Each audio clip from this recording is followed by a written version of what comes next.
You think anime conventions are about celebrating your favorite shows and meeting like-minded fans. The colorful brochures promise exclusive premieres, celebrity meet and greets, and unforgettable experiences. What they don't tell you is how deep the money grab really goes, and how thousands of fans get scammed every single year without even realizing it. The registration process seems straightforward enough. Basic weekend pass, maybe $60. Seems reasonable, right? But that's where they hook you. By the time you're standing in that massive line on Friday morning, you've already fallen into their carefully designed trap. The basic pass gets you through the door, but everything you actually came for costs extra. Want to see that exclusive anime premiere everyone's talking about? That's a premium screening ticket, another $30. Hoping to get an autograph from your favorite voice actor? Photo op packages start at $75 for 30 seconds and a rushed signature. Here's what really happens behind those vendor hall doors. Small artists and creators pour their life savings into booth fees that can cost over $2,000 for a single weekend. The convention promoters promise foot traffic and sales opportunities, but what artists actually get is a corner spot next to the bathrooms, while the prime real estate goes to whoever paid the most upfront. Independent creators who've been attending for years suddenly find themselves priced out by corporate sponsors who can afford the premium locations. The celebrity guest situation is even more twisted. Conventions advertise big names months in advance, selling thousands of expensive VIP packages and photo op sessions. But here's the dirty secret. Those contracts have more escape clauses than a Hollywood divorce. When a voice actor cancels 2 days before the event, fans who already bought plane tickets and hotel rooms get offered a partial refund that doesn't even cover their travel costs. The convention keeps the processing fees, the booking charges, and somehow always finds a way to make cancellation the fans' problem. Convention organizers know exactly what they're doing when they price things this way. They've studied the psychology of fandom spending. They know fans will pay almost anything for that one special moment with their idol or that exclusive piece of merchandise. The pricing isn't random, it's calculated to extract maximum revenue from people who've already committed emotionally and financially to attending. The vendor hall markup is absolutely insane. That limited edition figure selling for $300 at the convention booth, you can find the same item online for half that price, including shipping. But they're counting on the excitement of the moment, the fear of missing out, and the fact that you're surrounded by thousands of other people making the same impulse purchases. The social pressure to buy becomes part of the experience itself. Even the food situation is designed to trap you. Most conventions have exclusive contracts with overpriced catering companies, and they prohibit outside food in many areas. A basic convention center hot dog costs $12 and a bottle of water runs $5. They've literally created a captive market where you have no choice but to pay their inflated prices or go hungry. The hotel partnerships are another revenue stream that fans don't think about. Conventions negotiate group rates with nearby hotels, but those discounted rooms are often marked up 30% from normal rates before the discount is applied. You think you're getting a deal, but you're actually paying more than you would during any other weekend of the year. What makes this whole system so effective is that it's spread across multiple days and multiple vendors. No single purchase feels outrageous enough to cause outrage. But when you add up the registration, the premium events, the photo ops, the merchandise, the food, and the overpriced hotel room, fans are easily spending over $1,000 for what should be a weekend hobby activity. The most shocking part: convention organizers know exactly how much the average attendee spends because they track every transaction through their partnership deals. They use this data to optimize pricing for maximum extraction. They know which demographics will pay premium prices for what types of experiences, and they adjust their offerings accordingly. But that wasn't the whole story. The money trap is just the surface level of what really happens at these events. What goes on behind the cosplay scenes is even more disturbing. The cosplay community looks like pure creative expression from the outside. Fans spending months crafting incredible costumes, celebrating their favorite characters, and sharing their passion with thousands of others. But underneath all those elaborate outfits and photo shoots lies a toxic culture that convention organizers refuse to address, and the stories that emerge afterward will make your skin crawl. Let's start with the harassment problem that every female cosplayer knows about but rarely talks about publicly. Convention photography policies sound reasonable on paper. Ask before taking photos, respect personal space, no inappropriate touching. In reality, these rules are barely enforced, and creepy photographers roam the halls with professional cameras, treating cosplayers like objects for their personal collection. The cosplay is not consent movement started for a reason, and that reason is thousands of uncomfortable encounters that happen every single weekend. Here's what actually goes down in those crowded hallways. Photographers approach cosplayers and ask for just a few quick shots. Seems innocent enough, but then they start directing poses that get increasingly inappropriate. Can you bend over a little more? How about pulling that skirt up just a bit? Perfect. Now look back at me over your shoulder. By the time the cosplayer realizes what's happening, they're already in a compromising position with dozens of strangers watching and cameras clicking. The convention staff response to harassment complaints is pathetic. They'll tell you to fill out an incident report that disappears into some filing cabinet, or they'll suggest you try to avoid those areas instead of actually removing the problem people. Multiple female cosplayers have reported the same aggressive photographers year after year, but somehow these guys always get their badges renewed. Convention photography contests are rigged from the start. The judges aren't anonymous industry professionals. They're friends of the organizers, local photographers looking to build their portfolios, or vendors who have financial relationships with certain cosplayers. The same handful of people win awards every year, while newcomers with incredible craftsmanship get ignored because they don't have the right connections. Social media has made the harassment problem exponentially worse. Creepy photographers don't just want photos for personal use anymore, they want content for their Instagram pages, their YouTube channels, their Patreon accounts. Cosplayers become unwilling participants in someone else's monetization scheme. Photos get posted without permission, tagged with inappropriate comments, and shared across platforms where the cosplayer has no control over how their image is used. The body shaming in cosplay communities is absolutely brutal. Online forums dedicated to bad cosplay exist solely to mock people who don't fit conventional beauty standards or who can't afford professional quality costumes. Popular cosplayers publicly shame others for ruining their characters or not having the right body type. The community that's supposed to be about creativity and self-expression becomes another place where people get judged and excluded. Competition judging has corruption problems that would make Olympic figure skating blush. Judges play favorites based on personal relationships, sponsorship deals, and social media followings rather than actual craftsmanship. Cosplayers who've been attending conventions for years get preferential treatment, while newcomers with superior technical skills get dismissed. Some contests even have unwritten rules about which characters or costume types are more likely to win. The vendor exploitation extends beyond just booth fees. Popular cosplayers get approached by companies offering sponsorship deals that are actually just ways to get free advertising. The cosplayer provides modeling, social media promotion, and convention appearances in exchange for a costume that costs the company maybe $50 to produce. Meanwhile, the company makes thousands in sales from the exposure.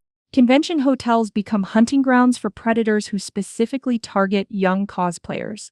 Room parties that start as innocent gatherings turn into situations where alcohol gets involved and boundaries get crossed. Cosplayers, especially younger ones attending their first conventions, don't realize how vulnerable they are until it's too late. Hotel security rarely intervenes because they don't want to deal with the paperwork. The mental health impact on cosplayers is severe but rarely discussed. The pressure to constantly produce new costumes, maintain social media presence, and deal with harassment while trying to enjoy their hobby creates anxiety and depression in people who started cosplaying as a form of stress relief. The community that should be supportive becomes another source of judgment and competition. Dating and relationship drama within cosplay communities gets incredibly messy because everyone knows everyone. Breakups become public spectacle, cheating scandals spread across multiple conventions, and personal vendettas play out through contest judging and social media callouts. The hobby becomes more about interpersonal drama than actual costume creation. What makes all this worse is that convention organizers profit from the cosplay community's popularity without taking responsibility for protecting its members. They use cosplayer photos in their marketing materials, charge premium prices for photography areas, and sell cosplay repair kits at inflated prices. But they won't invest in proper harassment prevention or mental health resources. And this is just what happens in public view. The stories from after-hours gatherings and private hotel room parties are even more disturbing, involving industry professionals who abuse their power and influence over aspiring cosplayers and content creators. The convention circuit has become a predatory ecosystem where vulnerable fans get exploited by people in positions of authority, and the organizations making millions in revenue refuse to implement meaningful protections. But even that pales in comparison to how badly the industry treats the creators and performers who actually make these events possible. Voice actors are the celebrities of anime conventions. Fans line up for hours to meet the people behind their favorite characters, paying premium prices for autographs and photo opportunities. But the financial reality for these performers is shocking, and the way convention organizers exploit their popularity while keeping them in poverty is one of the industry's most well-kept secrets. Here's what most fans don't realize about voice actor compensation. That popular voice actor you're paying $75 to meet for 30 seconds, they're probably making less than minimum wage for their convention appearance when you factor in travel time, preparation, and the actual hours worked. Convention organizers charge premium prices for celebrity experiences, but pay the talent a flat fee that often doesn't even cover their expenses. The contract terms for voice actors are absolutely predatory. They're required to appear for specific hours, sign autographs until the line is cleared, regardless of how long that takes, participate in panels and Q&A sessions, and often do promotional work for the convention on their personal social media accounts. In exchange, they get a modest appearance fee and maybe their hotel room covered. The convention keeps 100% of the photo op revenue, autograph fees, and premium seating charges. Travel arrangements reveal just how little conventions value their celebrity guests. Voice actors are expected to arrive on their own dime, often flying economy and staying in budget hotels unless they've reached the absolute top tier of fame. Meanwhile, convention organizers stay in luxury suites and write off their expenses as business costs. The people who actually draw the crowds get treated like replaceable commodities. Merchandise licensing is another area where creators get screwed over. That limited edition poster featuring artwork from an independent artist, the convention is probably keeping 60–80% of the revenue, while the artist who created the work gets a tiny fraction. Artist alley vendors pay booth fees, provide their own displays, work 12-hour days, and still lose money because the convention's cut makes profitable sales nearly impossible. The exclusive merchandise scam is particularly disgusting. Conventions commission artists to create exclusive designs that can only be purchased at their event.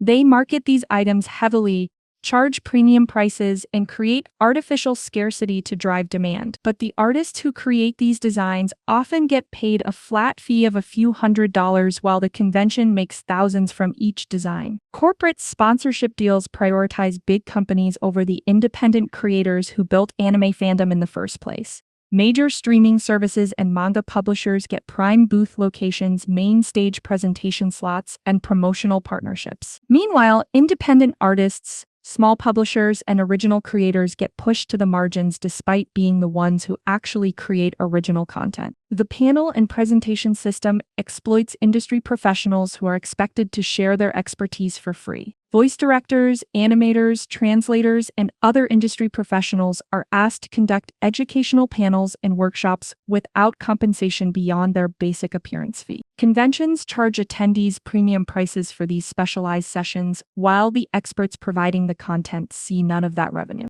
Convention exclusive screenings are often used to manipulate both creators and fans. Distributors promise filmmakers that convention premieres will generate buzz and lead to wider distribution deals. In reality, conventions use exclusive content to drive ticket sales while having no intention of actually promoting the work beyond that single screening. Creators invest time and money in convention premieres that don't advance their careers.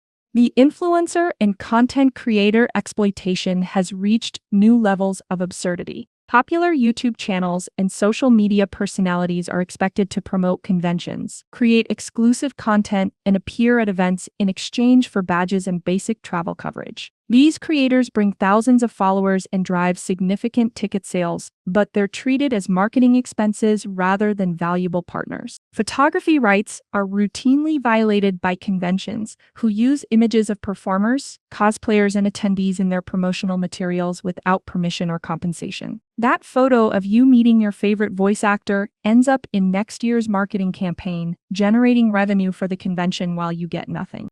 The vendor application process has become a pay-to-play system where established vendors with deep pockets get the best locations, while newcomers and independent creators get relegated to back corners or overflow areas. Booth assignments aren't based on product quality or fan interest. They're based on who can afford the premium location fees and has a history of generating sales revenue for the convention. International guests face even worse exploitation.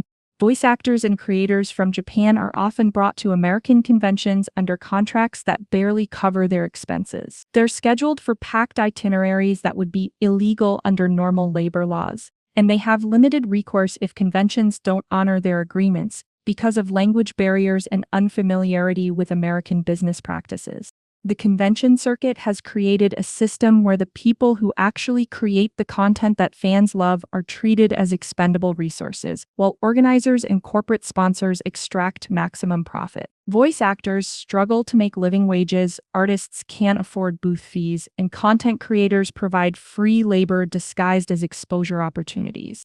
What makes this exploitation possible is that conventions operate in a largely unregulated industry, where there are no standardized contracts, no union protections for most performers, and no oversight of business practices. Creators who complain about unfair treatment get blacklisted from future events, while those who stay quiet continue getting exploited. The fan community unknowingly supports this system every time they pay premium prices for celebrity experiences without understanding how little of that money actually reaches the performers they're trying to support. The conventions have successfully created a narrative where high prices are necessary for quality experiences, while actually using those profits to enrich organizers and corporate sponsors. But the financial exploitation of creators and performers is nothing compared to the safety disasters and security failures that put thousands of attendees at risk every single weekend. Convention centers packed with 50,000+ attendees, questionable fire safety protocols, and security staff who are more concerned with checking badges than preventing actual emergencies. What could possibly go wrong? The answer is everything, and the cover-ups afterward are often more disturbing than the original incidents.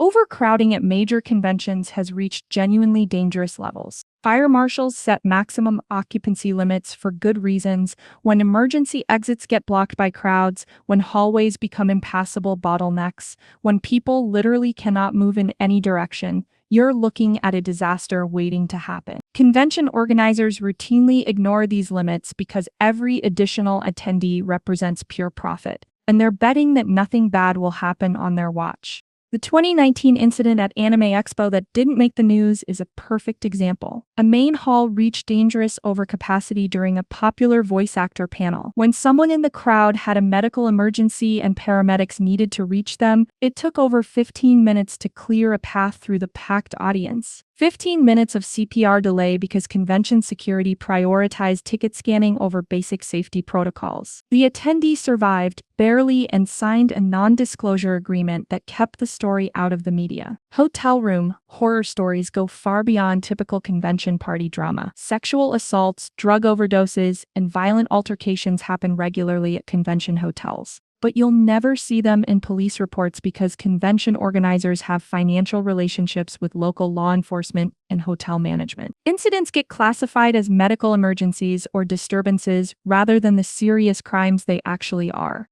The security staff at most conventions are undertrained minimum wage workers who couldn't get hired by actual security companies. They're given bright vests and basic walkie-talkies, then expected to manage crowds of thousands without any real authority or proper training. When actual emergencies happen, these security officers are as helpless as the attendees they're supposed to protect. Medical emergency response at conventions is a complete joke. Most events rely on a single nurse or EMT stationed somewhere in the building, often without proper equipment or backup support. When someone has a serious medical crisis, heart attack, allergic reaction, seizure, the response time can be 20 minutes or more because the medical staff can't navigate the crowded hallways any faster than anyone else. Fire safety violations are endemic across the convention circuit. Emergency exits get blocked by vendor booths, fire lanes become storage areas for convention equipment, and sprinkler systems get disabled to prevent water damage to expensive displays. Convention centers that host these events often have decades-old fire suppression systems that weren't designed to handle the massive crowds and electronic equipment loads of modern conventions. The weapon and prop policies sound strict on paper, but are completely ignored in practice. Security checkpoints become meaningless bottlenecks where harried volunteers wave people through without actually examining anything. Real weapons disguised as costume props make it into conventions regularly, and the discovery usually happens after something goes wrong, not through proactive security screening. Crowd control during emergency situations is non-existent. When fire alarms go off, when severe weather hits, when any kind of evacuation becomes necessary, convention attendees have no idea where to go or what to do. There are no clearly marked evacuation routes, no trained staff to direct crowds, and no communication systems that can reach everyone in the building simultaneously. The food safety situation at conventions is absolutely disgusting. Vendor food trucks operate with minimal health department oversight. Convention center concessions serve food that's been sitting under heat lamps for hours, and food courts in hotel lobbies become breeding grounds for food poisoning. Multiple attendees getting sick from the same vendor is so common that it's become an expected part of the convention experience. Theft and robbery incidents get severely underreported because convention organizers don't want negative publicity affecting future ticket sales. Artist alley vendors regularly report stolen merchandise. Attendees have expensive costumes and equipment stolen from hotel rooms, and pickpocketing in crowded areas is common. But security incident reports mysteriously classify these crimes as lost property, rather than theft. The sexual assault problem at conventions is massive and systematically covered up. Hotel room parties where attendees, especially young women, get drugged and assaulted are depressingly common. Convention organizers know this happens because they receive reports, but they treat it as a personal matter rather than a safety issue that requires intervention and prevention measures. Emergency communication systems at conventions are practically medieval. When something serious happens, information travels through social media, rumors, and word of mouth rather than official channels. Convention staff often don't know what's happening in their own building, and attendees are left to figure out emergency situations on their own. The parking and transportation safety issues extend the danger zone beyond the convention center itself. Attendees walking to distant parking areas late at night, overcrowded shuttle systems, and rideshare pickup areas that become chaotic mob scenes all create additional opportunities for accidents and crimes. Mental health crisis response is completely inadequate. When attendees have panic attacks, anxiety episodes, or more serious mental health emergencies, convention staff have no training or resources to help. People in crisis get treated as disruptions rather than individuals who need assistance. The most shocking part of all these safety failures is how convention organizers actively suppress information about incidents to protect their reputation and liability exposure. Non-disclosure agreements, intimidation of witnesses, and cooperation with local authorities to minimize official reporting creates a system where the same dangerous conditions persist year after year because the public never learns about the consequences. Convention insurance policies are designed to protect organizers and venues, not attendees. When someone gets seriously injured or becomes the victim of a crime at a convention, they discover that pursuing compensation is nearly impossible because of liability waivers, jurisdictional issues, and legal teams that specialize in defeating injury claims. The regulatory oversight of convention safety is virtually non-existent. No government agency monitors convention safety practices, enforces crowd control standards, or investigates incident reports. Convention organizers operate with impunity because there's no external authority holding them accountable for attendee safety. These aren't isolated incidents or rare occurrences. They're systematic problems that happen at conventions every single weekend across the country. The anime convention industry has grown into a multi-billion-dollar business while treating attendee safety as an optional expense rather than a fundamental responsibility. Every time you buy a convention badge, you're entering an environment where profit margins matter more than your personal safety, where emergency response is an afterthought, and where serious incidents get covered up to protect the organizer's reputation. The colorful marketing materials and celebrity guest announcements never mention the ambulances, police reports, and victim testimonies that tell the real story of what happens when thousands of people gather in inadequately managed spaces. The convention industry will continue putting attendees at risk as long as fans keep buying tickets without demanding better safety standards, accountability for incidents, and transparency about the real dangers of attending these events.